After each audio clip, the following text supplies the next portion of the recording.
Hi, this is Stephen Roselle. I'm a senior technical specialist with Autodesk, and I'm going to spend a little time going over the animation updates for Maya 2017. Now, there have been a number of improvements, some of them kind of low level and some of them quite big. So for starters, I need to create some animation. I've got a character here with a rig, and you can see here I've got various controllers that allow me to pose my character and in turn keyframe my character. So I'm going to grab the arms and basically kind of position them so that he'll be in kind of a wave ready to create kind of a wave animation. So we'll go to frame 0, we'll set a key with his hand up, and then we'll go to frame 30, and we'll take his hand and we'll just kind of move that down a little bit, and we're going to basically create a really simple wave animation. So I've created one part of that. Now I'm going to go back to frame 0, middle mouse drag to 60, so I can basically essentially copy that pose into the animation. So I just set another keyframe there. So now when I play this back, I've got the beginnings of what will ultimately be a cycle, but I just have kind of one iteration of that cycle. So what I want to do is actually move out of the graph editor into the time editor. So I've got a little button over here that allows me to switch right into the time editor, which is going to be a track and clip based view. But right now I have nothing in the time editor. I have animation, but there's nothing in the actual time editor. You can see that my channels over here are being driven by standard input animation curves. But I can now take all those animation curves and I can put them directly into the time editor. So I go to File, I say Add Animation, and that will extract the animation from whatever I had selected in the scene, and it will put it into clip form. If I expand that clip, you can see the key structure, so it's kind of like a dope sheet in that regard. But what I want to do now is start to do some higher level changes. So again, I have my wave animation here, but I want to extend that out. Or maybe I want to slow it down or speed it up. So I've got different modes. I've got a trim mode, I've got a scale mode, I've got a cycle mode. So I'm basically going to go in and scale this, and now what you can see is just with one click, click and drag, I've basically slowed the animation way down, and then if I do the opposite, scale that way down, now I'm going to get a faster animation. Now once that's scaled, I can go into a cycle mode and I can pull out different cycles. So let's say I wanted to create 5 cycles maybe. Now I play this back and I get 5 cycles, and then if I wanted to go in and adjust the timing a little bit, I can go into the beginning clip and I can set that. Actually, if I set this into scale mode, I can grab that point right there for the original clip and I can scale that in and out to speed it up or slow it down. So it's the basic kind of simple workflow of just simply scaling and cycling, but we can do much more than this. So let's actually turn the cycles off. I'm going to take these cycles and I'm going to just drag those back down so I have my original clip. I'm going to do something a little more interesting. I'm just going to take that clip, I'm going to copy it, and then I'm just going to paste it in. That'll paste in wherever my frame happens to be. So now I'm going to go in, I'm actually going to scale these clips, and I'm going to make each one of them a little bit shorter or a little bit longer than the other, and I'm going to blend that right in with the previous clip. So I'm going to take one, I'm going to make it a little bit longer, I'm going to take another, I'm going to make it a little bit shorter, and then I'm just kind of altering the length of each of these clips, and then you can see I'm blending those together. And now what I'm going to get is a little bit of variation in the wave. So now he waves kind of slow and fast and slow and fast. Between each wave, I'm getting a slightly different rate for the animation. So then I can take all this and I can group it together. So I could take this and just Control G to group that together. Now I have a single group that encompasses all of those edits, and now I can take that entire group and I can scale that down or scale it out, speed it up. I could even cycle the entire group and work with it at an even higher level. So the cool thing is, what I'm working on right now is called a composition. And a composition is almost like a palette for animation that you can basically just experiment with, and you can throw things together, blend them together, and then I can turn that composition off and start fresh with a new composition. So I'm going to go over here, and from composition 1, I'm going to create a new composition called composition 2, and that's going to clean my palette basically. Now when I play this back, you can see I have no animation at all. If I were to switch back to composition 1, all that animation is intact. So whenever I switch in and out of a composition, it just simply disconnects any animation from my character. It keeps track of what it's supposed to drive. As soon as I turn it back on, then it's going to reconnect all the animations. So now we're going to talk about bringing in some more complex animation. So we'll go back to composition 2, and I'm going to bring in some animation that has been saved somewhere else. So once you create a clip of animation, you can actually export that out into an FBX file or into my MB file and save it out externally. So then I could come in here and I could just say File, Import Animation Clip, and I could bring it back into my scene. Another way of doing that now is through the content browser, and the content browser is cool because it's a visual browser that allows you to quickly identify your files using icons as well as animations. So you can actually embed a little flipbook animation into the icon of this file so that we can see exactly what it is. So I've got a dance kind of sequence here. I'm going to drag and drop that in, and assuming that it matches my character, it's going to find all the nodes that it needs to connect with, and it'll make those connections. Now I'm just going to drag this clip into place, and we'll just kind of scrub through and see what we've got. So I've got kind of a funny dancing motion, then I've got a much better wave motion than what I had before, where he's kind of pumping his fist anyway. But I want to take parts and pieces of this and use it in a different way. So for starters, I've got a little weirdness there. I'm actually going to just trim that out. So right before he raises his hand, I'm actually going to just trim that just by clicking and dragging on the first part of that clip. Now I'm going to go in and I'm going to bring in another clip and we're going to compare them. So I'm going to scroll down here and I've got one called shooter. So I'm going to drag shooter on, and if I drag it into a new section, it's going to automatically create a new track there. And now what it's done is it's basically created two tracks. I can actually turn these on and off. I can solo from between tracks. So here you can see I've got animation 1, and then I'm going to solo this one, and now you can see I've got animation 2. So I can quickly go back and forth between animations just by working with tracks, or I can go to the higher level and use compositions, but we're going to use tracks for now. And actually, I'm going to enable both of these, and I'm going to kind of put them side by side, and we're going to start to blend these together. Now, you can also go in and you can set your time range just by clicking on this little bar right here. I'm going to scale that out a little bit, and you'll notice that updated my time range down here. So I'm going to scrub through here, and I'm going to pick and choose what I want to use. So I basically want to use the beginning of this animation. I like the way that looks, but I don't particularly like the way he does this motion here. I want something a little bit different where he just kind of shoots out his arm out in a kind of straight line. In this sequence, he actually does a little kind of tapping motion on the ground before he shoots his arm out. So I want to steal that and splice it in with my other animation. So here we go. I'm going to go in and find a good point where I can actually blend these. And I'm actually going to choose right at the end of this kind of rocking motion where he's kind of waved his hand and he's going to kind of begin to go into that motion. So right about there. Now I'm going to actually take this clip and I'm going to split it right at that point. We'll drag this off to the side because we're going to use that later, and then I'm going to bring this in, and we're going to begin to blend these together. Now I have to find the right match point here. So there he's got his right arm up, his left arm out a little bit. Over here, I'm going to find a section right about there where he's got his right arm up, his arm is down, but that's okay because I'm going to do some blending. Shouldn't matter. I'm going to take that clip there. I'm going to trim off the first part, and then I'm just going to start to line these up. So now I've got these lined up fairly well. It's not perfect, but the blending is going to take care of it. So his feet are kind of together in both, and his arm is up, but the other one's going to blend, even if it's not in the right spot. As soon as I start blending these though, what you're going to notice is that I get some weird blending. So it actually looks pretty good on the upper body, the blend, but the lower body doesn't look so good because the feet are in the wrong space. So we have a couple of different ways of dealing with this. One is an automated method that actually allows you just to match the pose of an existing clip. So what I'm going to do is grab the left foot of this character, and I'm going to grab this clip, and actually I'm going to just get rid of the blend for a second. I'm going to grab this clip. I'm going to go into this little tool right here, this one right here, which is called Match. And I'm going to go in and I'm going to match this based on the previous clip. So when I apply this, what you'll see is now these are actually both going to be in the exact same spot. So the cool thing here is that because I selected the foot, it did the match right at the foot. If you actually look, when I go from clip to clip, that left foot is in exactly the right spot. So now I can go in and I can start to drag one over the other, and I can start to do my blending. So now you can see there that as I blend, the left arm blends correctly, and then the right foot blends correctly, and everything's looking pretty good. It blends right into that sequence. So now we're going to pull back, and we're going to do this with another sequence at the end. This time, I want to actually use the ending of this previous sequence, which I stashed way over here, and I want to blend that in so that I can use this kind of jumping motion that he's got in this clip. So if I drag through, you can see he jumps off the ground right there, and then he shoots his fist, kind of does a fist bump. Now he kind of feeds into the walk. So what I want to do is actually find the spot where he's jumping, or right before where he's jumping, and that's where I'm going to do the blend. So I'm going to trim that off.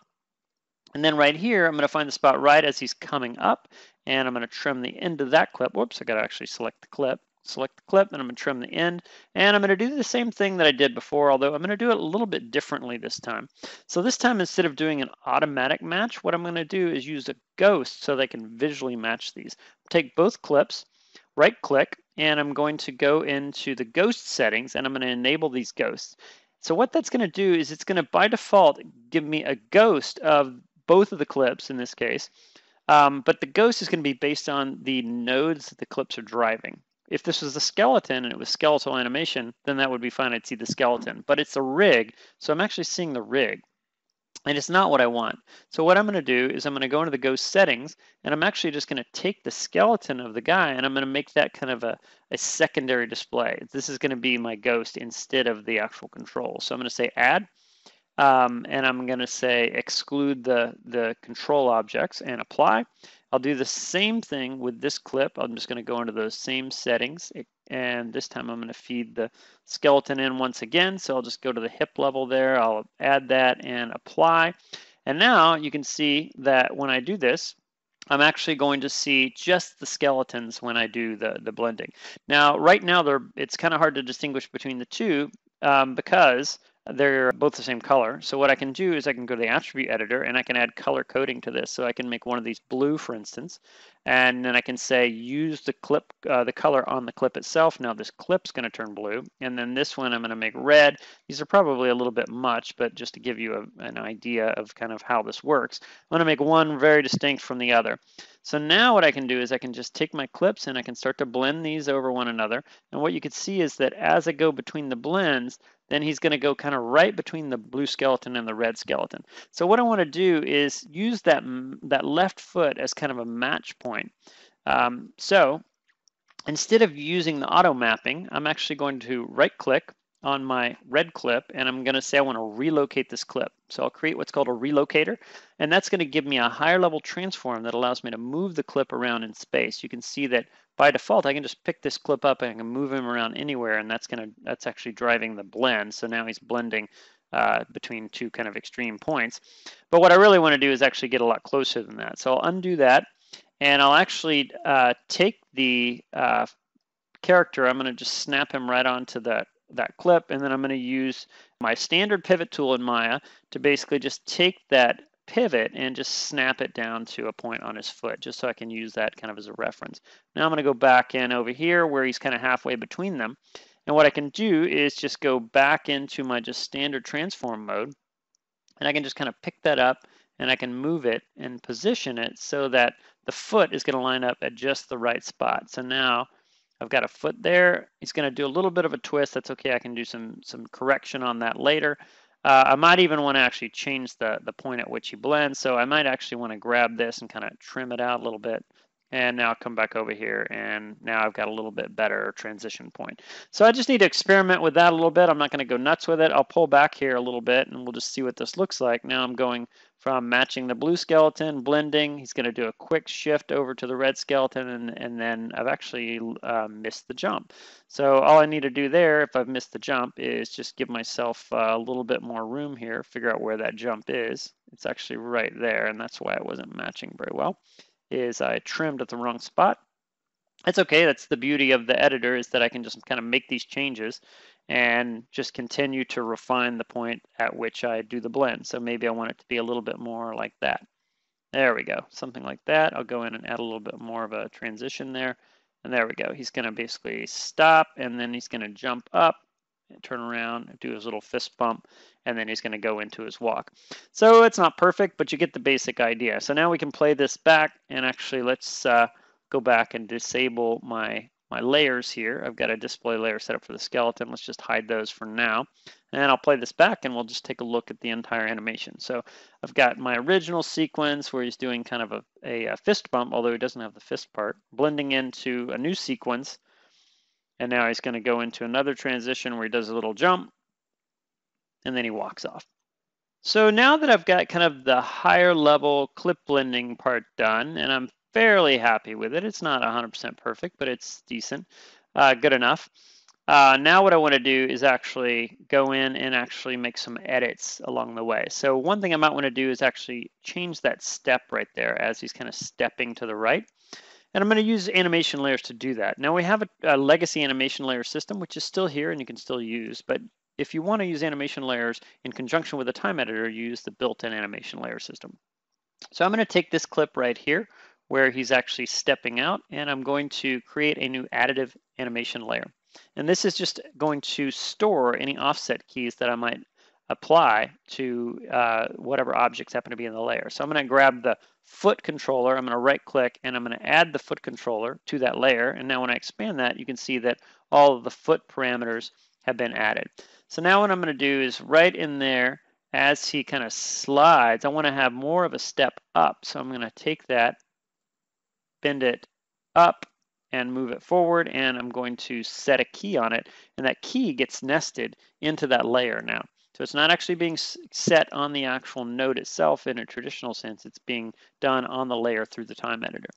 But the problem is now that's going to persist, so that's going to continue through the rest of the animation, which doesn't look good because it hyperextends the leg there. So what I want to do is kind of blend that in and out. So I'm going to find the right point at which I want to blend. I'm going to do a 0 key there, and then right in here where it plants this foot right about there, I'm going to do a 0 key there. And that will basically transition into and out of that. But it does it in the context of the nonlinear animation that I did before, which is really cool. It's basically just kind of compositing it right on there.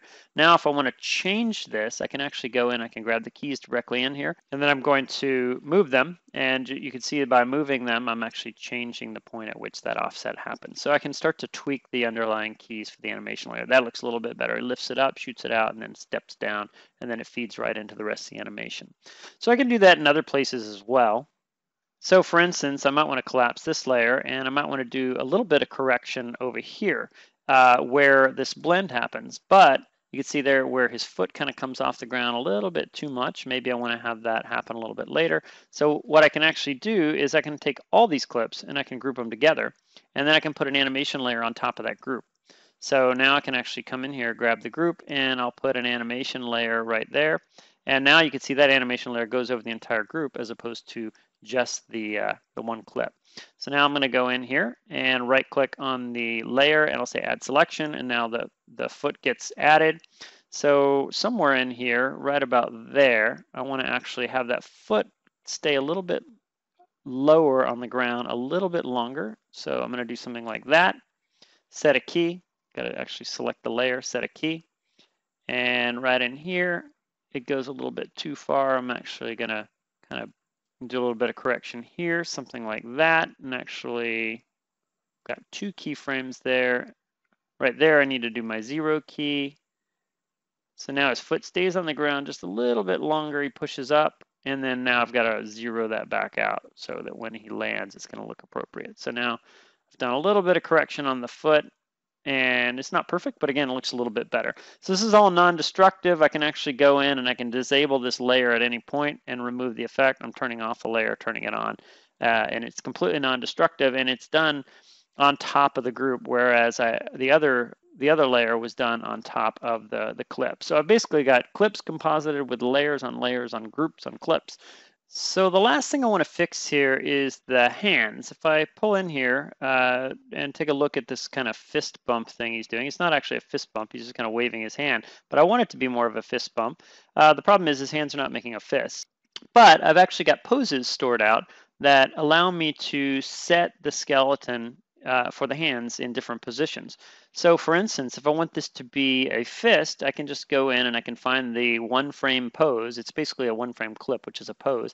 And I can just drag that into my scene and apply that. And now you can see his hand, sure enough, has gone into a fist. So now that's just going to persist. It's on another track. It's right here. It's going to persist as long as I keep that 1 in there. But at some point, I might actually want to have that blend into a different pose. So I'm actually going to go in here and find a different hand pose, and I've got a hand open, or we'll just use the hand close actually, right there.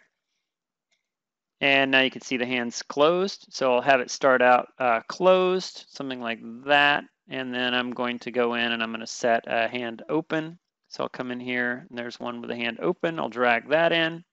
And then the last one that I might want to do is when I get to this motion here, when he kind of shoots his hand out, instead of having a closed fist, I actually want to go in and have a 2-finger kind of point. So I'm going to drag that in. And now I've got my 3 poses. So there's the point, but it only pops in. You'll notice it just kind of stays with the previous pose until I get to that new pose. So now I can just start to go in and start blending poses together. So instead of having the hand closed the whole time and then only open here, I might actually want to transition into that. So I'm going to take these two and I'm actually going to blend them together. So I'll take these 2 clips and I'll create a transition between the 2.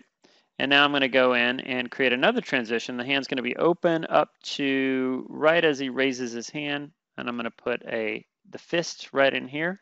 And I'm going to say create transition. And now I've got a simple animation of the hand being kind of closed to open. Now he's going into a fist. He's going to keep that fist all the way up until he does the point.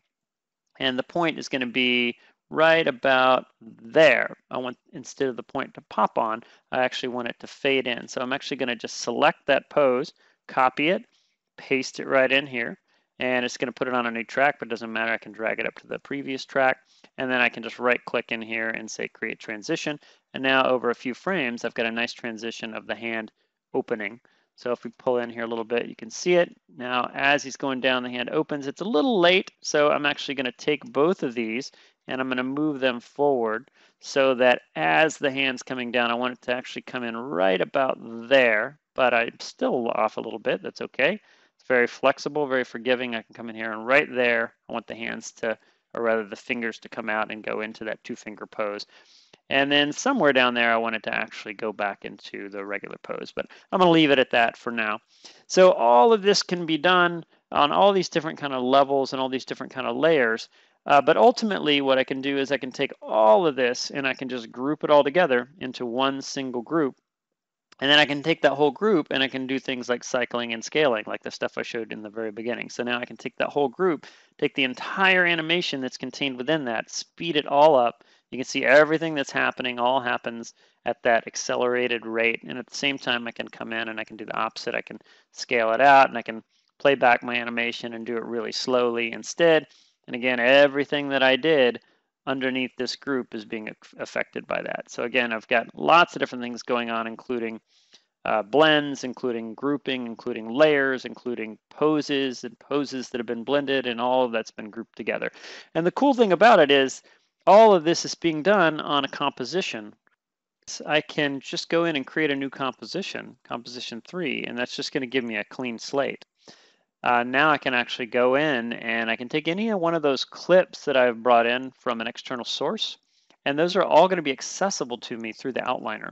So the outliner is going to store in a non-destructive way the sources for all those clips that I've been working with up to this point. So I can take, for instance, my dance move, which is this one right here, and I can just drag that into my new composition and I can start to make changes, start to do blending and whatever I need to do. If I need to get back to my original edits, I just go back into composition 2 and it's going to bring back all of the changes and the edits and the comps and the layers and the poses and everything that I was doing previously in a non-destructive way, and I can switch back and forth really easily without having to worry too much about it. So hopefully you get a good idea of the power of the time editor and the kinds of things you can do with it. Thanks for your time.